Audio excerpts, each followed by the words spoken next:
Hello, we are here at the Rebellious Media Conference in London with our pop-up studio in the garden. With me today I have Mark Wadsworth, the editor of The Latest.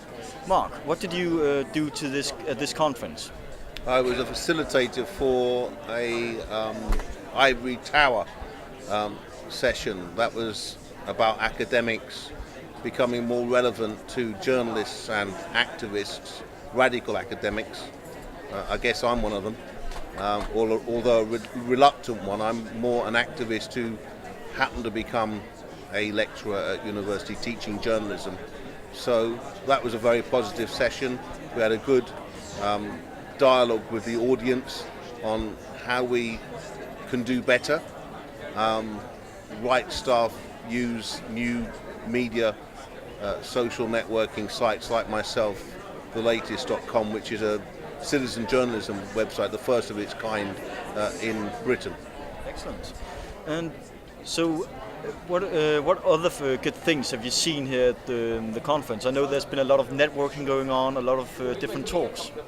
Yeah, it's been a very positive space for radical people, both practitioners like myself. I've been in journalism for more than 30 years now for my sins, in the press, in Fleet Street, in broadcasting. I'm now a liberated rebel because I have a citizen journalism website where the people fight back, if you like, against big media.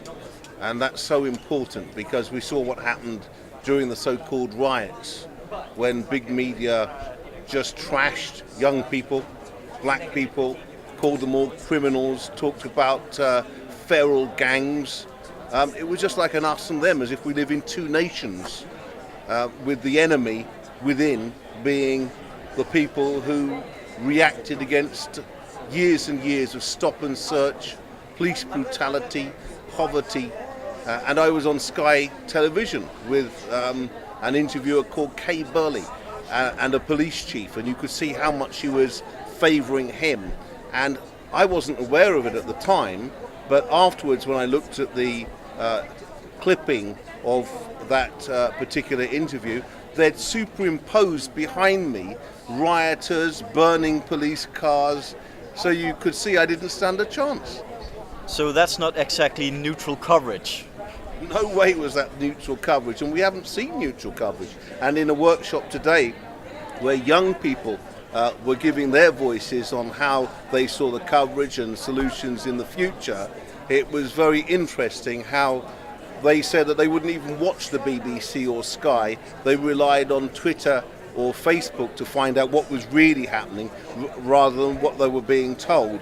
And that journalists, sadly, were creating a climate of fear so that the right wing's law and order agenda, let's bring in water cannon, plastic bullets, start shooting people, had a resonance even on the left in places. I'm not going to, well, maybe I could mention The Guardian and spaces where you wouldn't expect this sort of thing to be to gain currency being accepted. And you know, the police had an agenda. Let's be realistic about this. When people say that they stood back and they didn't act against looters, that was because of the battle they're having with the government over their own numbers and being cut. So they wanted to legitimize them keeping their numbers up high. So by showing that there was all sorts of mayhem around and that they were needed, this, they thought, strengthened their case.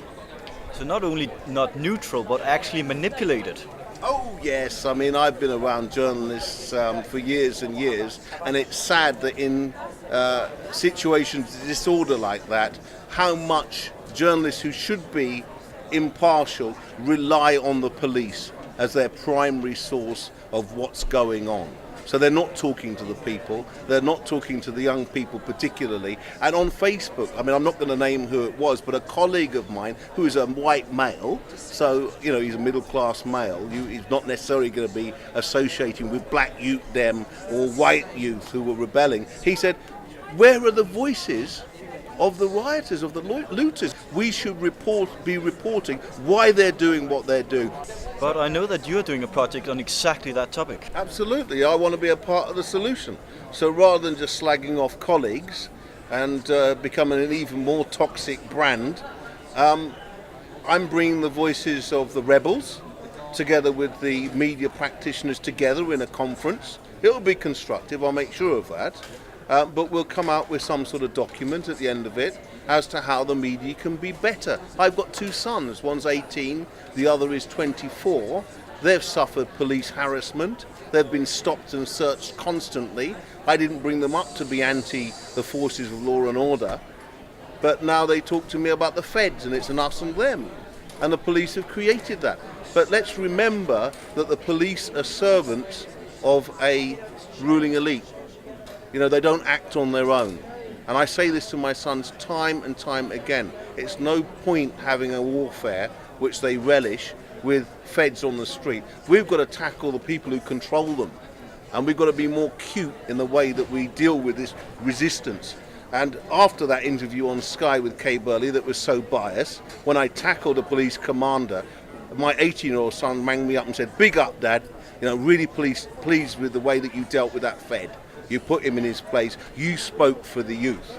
So it's about time people of my generation, people of my position, spoke out and stuck up for the people without a voice. Remember that Martin Luther King, a person that white liberals like to sort of get all dewy-eyed over, like Nelson Mandela, because he stands for peace. He said, "The riot is the voice of the unheard."